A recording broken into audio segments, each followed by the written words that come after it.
ജീവിപ്പിക്കുന്ന വചന സന്ദേശം. പ്രശസ്ത സുവിശേഷകൻ ബ്രദർ സുരേഷ് ബാബു നിങ്ങളോട് ദൈവത്തിന്റെ വചനത്തിൽ നിന്ന് സംസാരിക്കുന്നു. നിങ്ങൾക്കായി പ്രാർത്ഥിക്കുന്നു.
വീണ്ടും വരുന്നവനായ കർത്താവ് യേശു ക്രിസ്തുവിന്റെ അതിപരിശുദ്ധ നാമത്തിൽ ഈ പ്രഭാതത്തിൽ ടോർച്ച് കുടുംബം നിങ്ങളേവരെയും സ്വാഗതം ചെയ്യുന്നു.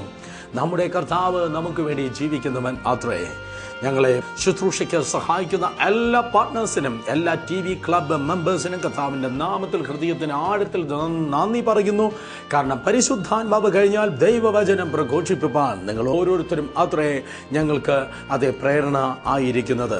സ്വർഗത്തിലെ ദൈവം അമർത്തി കുലുക്കി കവിഞ്ഞു വരുന്ന വലിയൊരു അളവിനാൽ നിങ്ങളെയും നിങ്ങളുടെ മക്കളെയും പരിപാലിക്കും എന്നതിന് സംശയം ഇല്ല.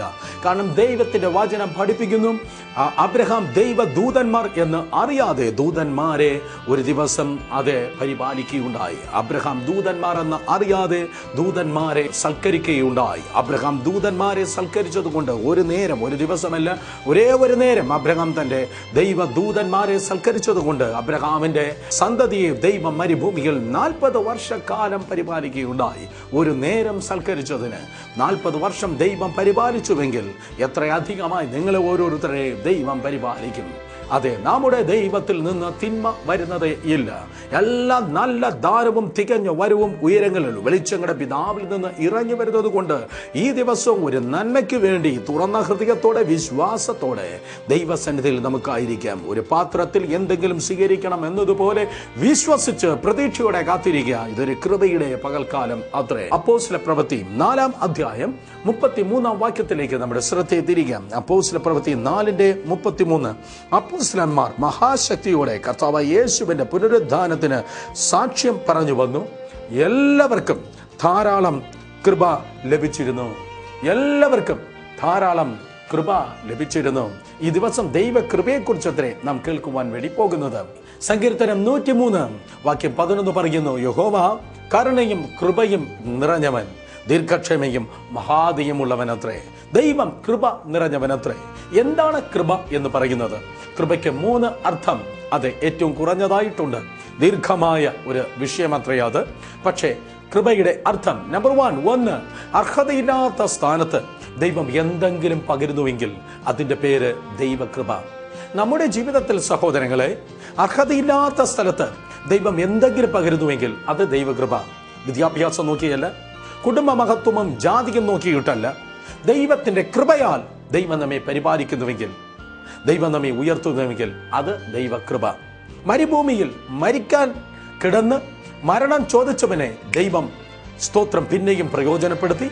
പുതിയ നിയമത്തിൽ മറുരൂപ മലയിൽ നിർത്തി അന്തിക്രിസ്തുവിന്റെ സിംഹാസനത്തെ പോലെ വിറപ്പിപ്പാൻ ദൈവം പ്രയോജനപ്പെടുത്തി എങ്കിൽ ആ ഏലിയാവിന്റെ ജീവിതത്തിൽ വെളിപ്പെട്ടത് ദൈവത്തിന്റെ കൃപ. മരുഭൂമിയിൽ അയ്യോ കർത്താവെ മരിച്ചു പോകും എന്ന് പറഞ്ഞ് നിലവിളിച്ചതായ ഹാഗറിനും തന്റെ മകനും വേണ്ടി ദൈവം ഉറവ തുറന്നു കൊടുത്തത് ദൈവത്തിന്റെ കൃപ അത്രേ. ഇതുപോലെ 100 കണക്കിന് കാര്യങ്ങൾ, 100 കണക്കിന് വ്യക്തികൾക്ക് ദൈവം കൃപ നൽകിയത് നമുക്ക് കാണുവാൻ കഴിയും. എന്നാൽ ഈ പകൽ നമ്മുടെ ഹൃദയത്തെ സ്പർശിപ്പാൻ പരിശുദ്ധാത്മാവ് നൽകുന്ന മറ്റൊരു ഉദാഹരണം അത്രേ. 2 ശമൂവേലിന്റെ പുസ്തകം 9-ാം അധ്യായം നിങ്ങൾ വായിക്കുമ്പോൾ മെഫീശബോത്ത് എന്ന് പറയുന്നതായ ഒരു മനുഷ്യനെ കുറിച്ച് നാം വായിക്കുന്നു. മെഫീശബോത്ത് ആരാണ് ഈ മെഫീശബോത്ത്? ഇസ്രായേലിന്റെ 1ാമത്തെ രാജാവായ ശൗൽ, അവന്റെ മകനായ യോനാഥാൻ, ആ യോനാഥാന്റെ മകനത്രേ മെഫീശബോത്ത്. 1ാം രാജാവായ ശൗലിന്റെ കൊച്ചുമാനായ മെഫീശബോത്ത്. വേദപുസ്തകം പറയുന്നു 5 വയസ്സുവരെ അവൻ നല്ല ഒരു കുഞ്ഞ് തന്നെയായിരുന്നു. എന്നാൽ ഒരു ദിവസം ശത്രുക്കൾ ഇതാ കടന്നു വന്ന് ശൗൽ രാജാവിനെ ആക്രമിക്കുമ്പോൾ, ആ കൊട്ടാരത്തിലേക്ക് ശത്രു സൈന്യം ഇരച്ചു കയറുമ്പോൾ ഭാവി രാജാവാകുവാൻ പോകുന്നതായ ഈ രാജകുമാരനായ മെഫീശബോത്തിനെ എടുത്തുകൊണ്ട് ഒരു ധാത്രി അഥവാ ഒരു നേഴ്സ് ഓടുകയാണ്. കൊട്ടാരത്തിൽ ജോലി ചെയ്യുന്ന നേഴ്സുമാർ സാധാ നേഴ്സുമാർ ആയിരിക്കത്തില്ല. മിഡിൽ ഈസ്റ്റിൽ നിങ്ങൾ കടന്നു പോകുമ്പോൾ, ദുബായ് പോലെയുള്ള സ്ഥലങ്ങളിൽ കടന്നു പോകുമ്പോൾ, അല്ലെങ്കിൽ മറ്റേതെങ്കിലും രാജ്യങ്ങളിൽ കടന്നു പോകുമ്പോൾ രാജകൊട്ടാരങ്ങളിൽ അതുപോലെയുള്ളതായ VIP-കളെ പരിചരിക്കുന്നതായ നേഴ്സുമാർ സാധാ നേഴ്സുമാരല്ല, വളരെ സ്കിൽഫുൾ ആയിരിക്കും, വളരെ കഴിവുള്ളവരായിരിക്കും. അതുപോലെ ഈ ധാത്രി, ഈ നേഴ്സ്, അവൾ ഒരിക്കലും സാധാ വ്യക്തിയല്ല, അവൾ നല്ല കഴിവുള്ളവളത്രേ. അവളുടെ കരങ്ങൾ നല്ല കഴിവുള്ള കരങ്ങളത്രേ. ആ കഴിവുള്ള കരങ്ങളിൽ ഈ കുഞ്ഞിനെ എടുത്തുകൊണ്ട് അവൾ ഓടുമ്പോൾ കഴിവുള്ള കരങ്ങളിൽ നിന്ന് കഴിവുകേട് വെളിപ്പെടുത്തി ഈ കുഞ്ഞ് താഴെ വീണ് അവൾ മുടന്തരായി പോയി.